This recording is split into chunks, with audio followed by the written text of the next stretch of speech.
What's up, everybody? So later, actually tomorrow, I'm making a video on the juice that you can use for your fasting. That has a lot to do with sodium, potassium, electrolytes. Today I just want to talk a little bit about sodium. Reading a really cool book right now, The Salt Fix. It's something I've been interested in a long time. One of my old coaches used to be really big on making sure we were using sodium and all that good stuff. So I want to touch on a few basic things because this sodium intake is one of the most misunderstood things in fitness, and you're doing a lot of harm to yourself if you're not getting enough sodium in. So just going through my notes here, only 10% of hypertension cases, so high blood pressure, okay, have a known cause. And in almost all of those cases, the known cause is genetic or stress related. Nothing to do with sodium. We've been fed a big lie about sodium and hypertension when the real culprit with all that is insulin, which is dictated by refined sugar. Refined sugar is the real white crystal that's the devil, not sodium. So,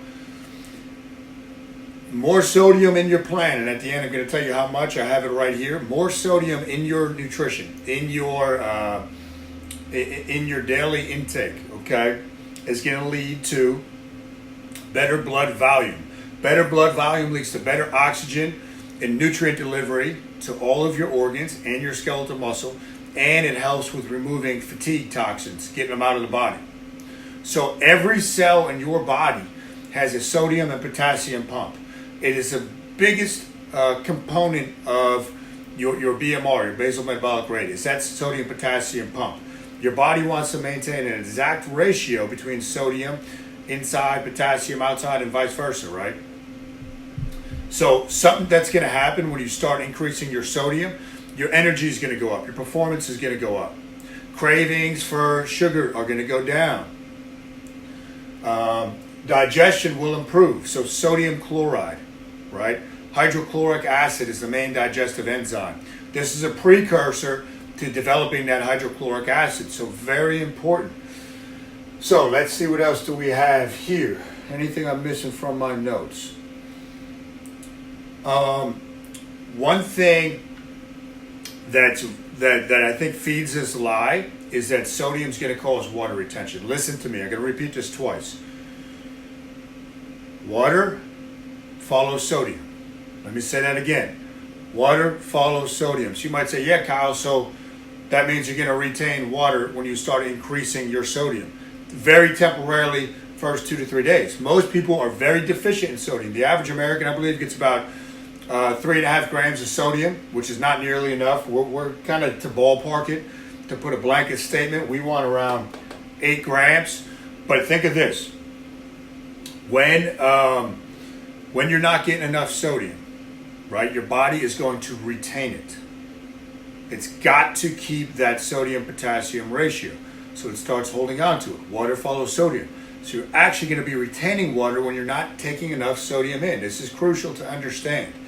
This is the best performance enhancer there is. Some research I was looking at recently, time to fatigue can actually increase by 20%. 20% when you have adequate sodium in. So something that Scott Abel, my old coach, used to have us do was we would use pickles. The pickles got about 1 gram of sodium. We use a lot of soy sauce. Now I do the juice that we use with the fasting, so I'll make a video about that tomorrow. But every time I'm drinking, there's sodium, potassium, and baking soda within that concoction. You have to use sodium very liberally, okay? This is going to help with metabolism, again, because of the expense of the sodium, potassium pump, and energy. One of the best things you can do. I get it that some other stuff when you're trying to form habits can be intimidating. Adding sodium in is probably the simplest thing you can do that's going to make you start feeling better almost instantly. So what do I recommend? Again, to put a blanket statement on it, around 8 grams a day. So let's say you're already getting 3.5 grams. And then you do 2 pickles, that's 5.5 grams. Now if you're going to use basically a half teaspoon of pink Himalayan sea salt is roughly 1 gram. So use that liberally on your food. And tomorrow I'll be back with a video on the juice, how you incorporate this stuff with fasting. It's pretty cool how it all ties together. But don't buy into the low sodium lie. That is one of the biggest crocs out there. Just like Slow long distance cardio burns fat. Just like sit-ups for abs, so you can make you more defined here.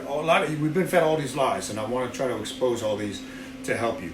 If you have questions, post them below or hit the share button and hit the thumbs up.